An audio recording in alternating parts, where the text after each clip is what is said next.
Há casos que se tornam lendas, histórias tão estranhas que as pessoas preferem não acreditar, talvez por medo ou por uma profunda incredulidade.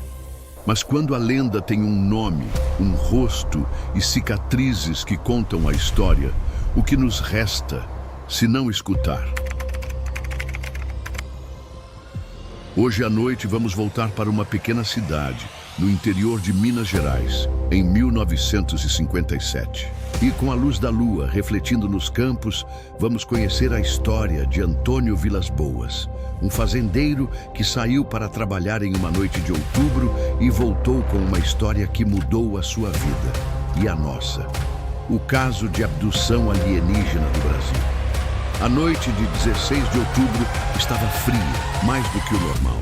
Antônio Vilas Boas, um homem simples de 23 anos, estava no campo, arava a terra para plantar, com um trator novo que acabara de comprar. Por volta da munhores da manhã, uma luz forte, muito forte, surgiu no céu. Ele pensou que fosse uma estrela cadente, ou talvez o avião de algum rico, mas não demorou muito para perceber que aquela luz tinha vida própria. O objeto luminoso, em formato de ovo, desceu, parou acima do seu trator e a luz parecia ter vida, pulsando. Vilas Boas, assustado, pulou do trator e tentou fugir, mas, em questão de segundos, foi agarrado por 3 seres pequenos, com menos de 1,5 metro de altura. Eram humanoides, mas sem rosto, apenas com 3 dedos nas mãos e pés e olhos pequenos, vermelhos. Eles o arrastaram com força até a nave. Dentro dela, Vilas Boas foi levado para uma sala, onde foi despido e forçado a passar por um exame médico estranho, com aparelhos que pareciam sugar seu sangue e examinar suas entranhas. O momento mais arrepiante, no entanto, veio quando Vilas Boas foi levado para uma outra sala, onde ele viu uma criatura diferente das outras, alta, com longos cabelos loiros e grandes olhos azuis. Essa criatura, uma mulher, o seduziu, e quando o ato estava prestes a acontecer, ela olhou para ele, apontou para a sua barriga e fez um sinal, como se dissesse que ele seria o pai de um filho ou de uma filha que viveria com eles. Assustado, Vilas Boas se vestiu e tentou fugir, mas os seres o forçaram a ficar. Finalmente, depois de cerca de 4 horas, o deixaram ir e o levaram para a porta de sua casa. Antônio Vilas Boas contou a sua história para sua família e amigos, mas ninguém acreditou. Eles o levaram a um médico, que não encontrou nada de errado com ele, a não ser uma estranha queimadura na sua barriga que parecia ter sido feita por um objeto circular. No entanto, 1 ano depois, a história de Vilas Boas foi contada para um pesquisador francês, Olavo Fontes, que o entrevistou e o ajudou a procurar ajuda médica. Vilas Boas se casou e teve 4 filhos. Ele morreu em 1991, aos 57 anos. A história de Vilas Boas, no entanto, nunca foi esquecida. Ela se tornou um dos casos mais estudados de abdução alienígena no Brasil, com alguns pesquisadores acreditando que ela seja a prova de que seres de outro mundo estão entre nós. E você, no escuro do seu quarto, à luz da lua que se reflete na sua janela, acredita que essa história, por mais estranha que seja, possa ser verdadeira? Caso Roswell, 1947. A noite de 8 de julho de 1947, nos arredores de Roswell, Novo México, era como qualquer outra. O ar seco do deserto, um céu estrelado e o silêncio, um silêncio que estava prestes a ser quebrado. O xerife de Roswell, Mac Brazel, encontrou algo em seu rancho. Algo que não era deste mundo. Foi noticiado como um disco voador. Mas em poucas horas, a Força Aérea dos Estados Unidos interveio e a história mudou, de disco voador para balão meteorológico. Mas o que realmente aconteceu naquele deserto? A resposta oficial sempre foi um segredo. E as perguntas que ficaram, bem, elas nunca foram respondidas. O exército foi rápido em tomar o controle da situação. O general Roger Ramey fez uma declaração chamando o objeto de um balão meteorológico. Mas, enquanto a história oficial estava sendo criada, a história verdadeira estava sendo enterrada. Testemunhas disseram que não se tratava de um balão. Era algo metálico, algo que não se parecia com nada que eles já tinham visto. Partes do objeto foram recolhidas e os militares confiscaram qualquer evidência. Por que tanta pressa? E por que a Força Aérea estaria tão interessada em um simples balão meteorológico? A verdade, como sempre, estava nas sombras. Um dos mais importantes detalhes dessa história não foi um objeto, mas o que foi encontrado dentro dele. O engenheiro de voo, Jesse Marcel, que trabalhou na recuperação, descreveu materiais estranhos, leves, que não pareciam pertencer à Terra.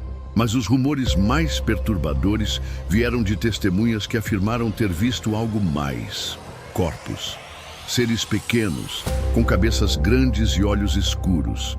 Eles teriam sido levados para uma base militar e supostamente mantidos sob observação e estudo. A pergunta que assombra a todos é: seriam eles seres de outro mundo? Ou seriam apenas histórias criadas pelo medo do desconhecido? O caso Roswell se tornou um mito, uma lenda urbana. A Força Aérea dos USA publicou relatórios em 1994 e 1997, tentando explicar o ocorrido como um experimento secreto de balões militares para monitorar testes nucleares soviéticos. Eles tentaram explicar os corpos como manequins de teste de paraquedas, mas as explicações, em vez de acalmar, só trouxeram mais perguntas. Então pergunto a você que está me ouvindo agora: o que você acredita? O que realmente caiu em Roswell naquela noite de 1947? Um balão meteorológico ou algo mais?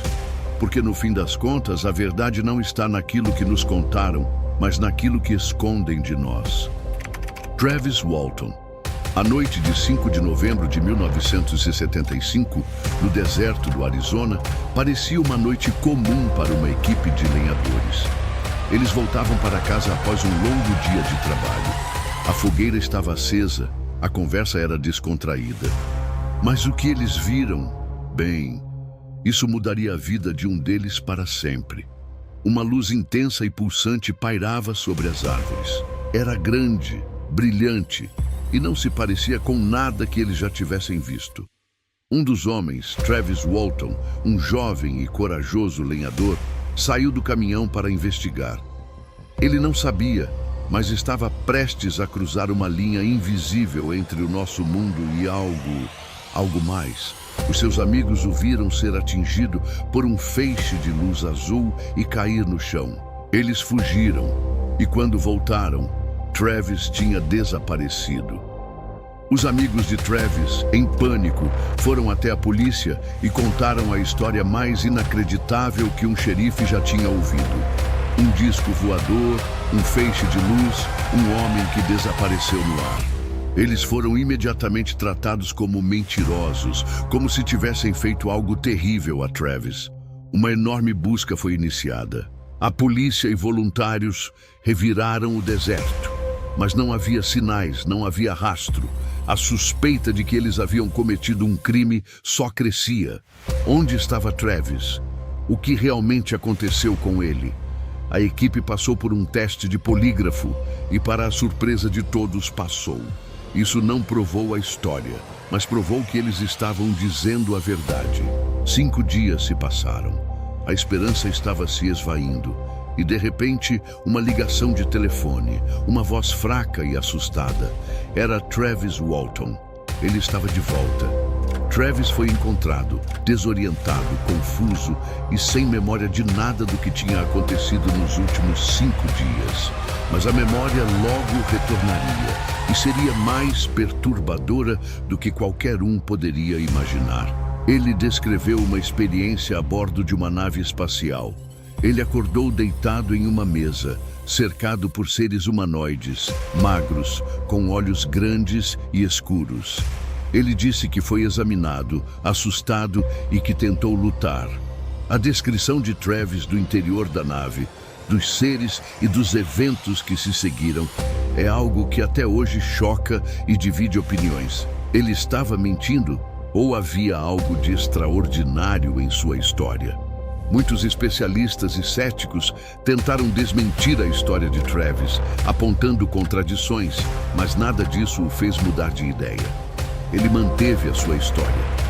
Ele passou por vários testes de polígrafo e sempre passou. Mas a pergunta que permanece é: a máquina pode realmente detectar a verdade? O caso Travis Walton se tornou um dos mais famosos da ufologia. Ele dividiu famílias, arruinou amizades e transformou um simples lenhador em uma lenda. O filme Fogo no Céu, de 1993, baseado em seu livro, popularizou ainda mais o caso. Mas a questão principal continua. Seria essa uma história fabricada para ganhar fama e dinheiro? Ou seria Travis Walton um dos poucos que realmente testemunhou uma verdade que a maioria de nós prefere ignorar? A resposta, como sempre, está nas sombras. E talvez seja lá que ela deva permanecer. Pois algumas verdades são tão assustadoras que a única coisa que nos resta é a dúvida.